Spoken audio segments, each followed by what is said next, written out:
Assalamualaikum warahmatullahi wabarakatuh. Perkenalkan, nama saya Putri Cantika Rahmana. Saya dari Prodi Manajemen kelas A3 Universitas Islam Majapahit. Tujuan saya di sini untuk mempresentasikan tugas pendidikan agama Islam tentang akhlak, etika, dan moral. Pengertian akhlak. Akhlak berasal dari bahasa Arab, yakni khulukum, yang artinya budi pekerti, perangai, tingkah laku, atau tabiat. Nabi Shallallahu Alaihi Wasallam bersabda, orang mukmin yang paling sempurna imannya ialah yang paling baik akhlaknya. Macam-macam akhlak. 1. Akhlak kepada Allah, akhlak kepada diri sendiri, akhlak kepada keluarga, akhlak kepada sesama manusia. Pengertian etika. Etika disebut sebagai ilmu yang menyelidiki mana yang baik dan mana yang buruk dengan memperhatikan amal perbuatan manusia sejauh yang dapat diketahui oleh akal pikiran. Contoh macam-macam etika yaitu etika berbeda pendapat, etika bercanda, etika bergaul dengan orang lain, etika bertamu, dan etika buang hajat, dan lain sebagainya.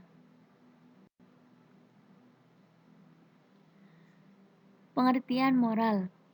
Moral adalah penentuan baik buruk terhadap perbuatan dan kelakuan.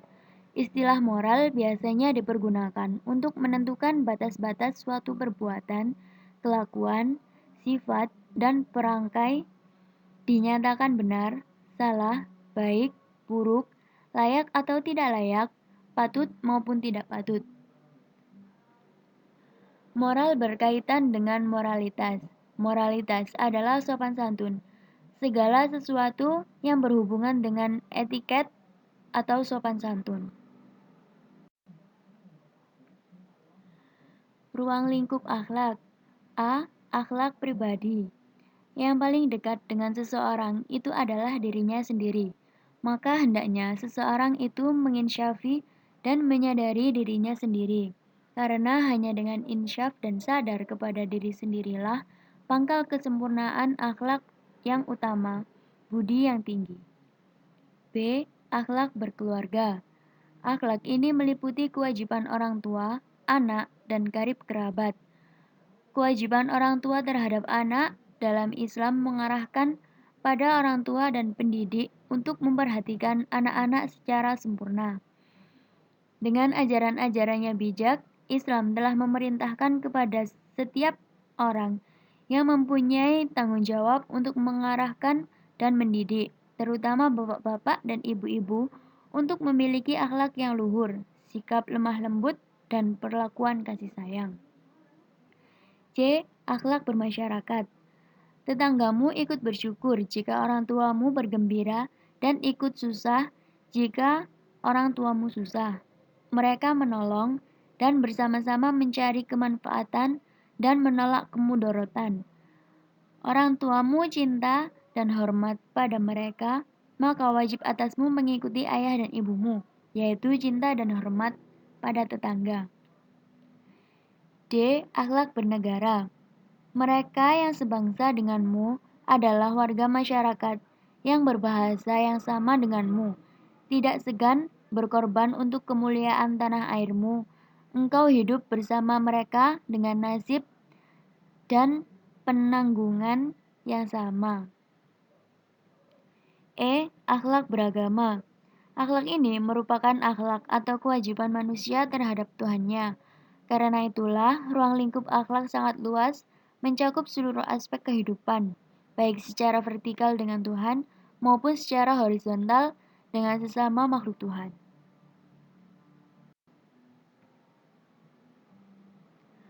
Ruang lingkup etika. A. Etika menyelidiki sejarah dalam sekian tidak sedikit aliran, lama dan baru, tentang tingkah laku manusia. B. Etika merundingkan tentang cara kiat menghukum, menilai baik dan buruk suatu pekerjaan. C. Etika menyelidiki faktor hal urgent yang mencetak memenuhi dan mendorong lahirnya tingkah laku manusia. D. Etika menyatakan mana yang baik dan mana yang buruk. E. Etika mengajarkan teknik-teknik yang ditempuh juga untuk meningkatkan budi pekerti ke jenjang kemuliaan. F. Etika menegaskan arti dan tujuan hidup yang sebenarnya, sehingga manusia secara aktif dapat mengerjakan kebiasaan yang baik dan menjauhi segala kelakuan yang buruk. Ruang lingkup moral. Moral lebih mengacu kepada suatu nilai atau sistem hidup yang dilaksanakan atau diberlakukan oleh masyarakat. Nilai atau sistem hidup tersebut diyakini oleh masyarakat sebagai yang akan memberikan harapan munculnya kebahagiaan dan ketentraman. Nilai-nilai tersebut ada yang berkaitan dengan perasaan wajib, rasional, berlaku umum, dan kebebasan. Jika nilai-nilai tersebut telah mendarah daging dalam diri seseorang, maka akan membentuk kesadaran moralnya sendiri. Orang yang demikian akan dengan mudah dapat melakukan suatu perbuatan tanpa harus ada dorongan atau paksaan dari luar. Perbedaan akhlak, etika, dan moral. Dari segi maknanya, akhlak yaitu ilmu yang mempelajari mana yang baik dan mana yang buruk. Etika yaitu penentuan baik buruknya suatu perbuatan. Moral yaitu perbuatan perangai kita. Dari segi dasar penentuan baik dan buruknya, akhlak, adat istiadat atau kesepakatan bersama. Etika yaitu adat istiadat atau kesepakatan bersama. Moral yaitu Al-Quran dan Sunnah Rasul. Dari segi sifat nilai, akhlak lokal dan temporal, etika lokal dan temporal, moral universal dan abadi. Persamaan akhlak, etika, dan moral. 1. Berkaitan dengan nilai baik atau buruk, betul atau salah, patut atau tidak patut, dan dituntut atau ditegah. 2. Merujuk kepada ajaran atau gambaran tentang perbuatan, tingkah laku, sifat, dan sikap seseorang. 3. Merupakan prinsip atau gaya hidup manusia untuk melakukan martabat dan sifat kemanusiaannya. Penerapan nilai akhlak. 1. Bersedekah di kala lapang dan sempit. 2. Memberi kepada orang yang membutuhkan. 3. Menjenguk teman yang sedang sakit. 4. Menghormati orang yang lebih tua dan menghormati orang yang muda. 5. Berlaku adil kepada setiap orang. Penerapan nilai etika. 1. Etika makan dan minum dengan membaca bismillah. Makan dengan menggunakan tangan kanan, tidak berlebih-lebihan di dalam makan dan minum, dan lain sebagainya. 2. Etika berbicara. Hendaknya pembicaraan selalu di dalam kebaikan, tidak membicarakan sesuatu yang tidak berguna. Berbicaralah dengan suara yang dapat didengar, tidak terlalu keras dan tidak terlalu rendah. 3. Etika bergaul dengan orang lain. Bermuka manis dan senyumlah bila bertemu orang lain. Berbaik sangkalah terhadap orang lain, dengarkan pembicaraan mereka, dan hindarilah perdebatan dan bantah-membantah dengan mereka.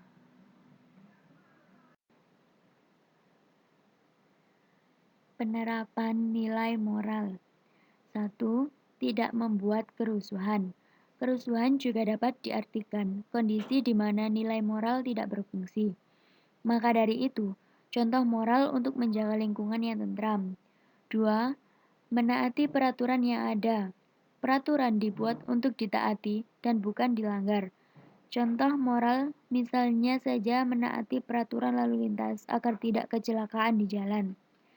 3. Menghormati dan menerapkan sopan santun. Nilai sopan santun ini juga termasuk suatu nilai-nilai yang ada dalam masyarakat Indonesia. Sehingga apabila tidak melaksanakannya, berarti tidak memiliki moral yang baik. Sekian presentasi dari saya. Maaf apabila ada salah kata. Thanks for your attention and wassalamualaikum warahmatullahi wabarakatuh.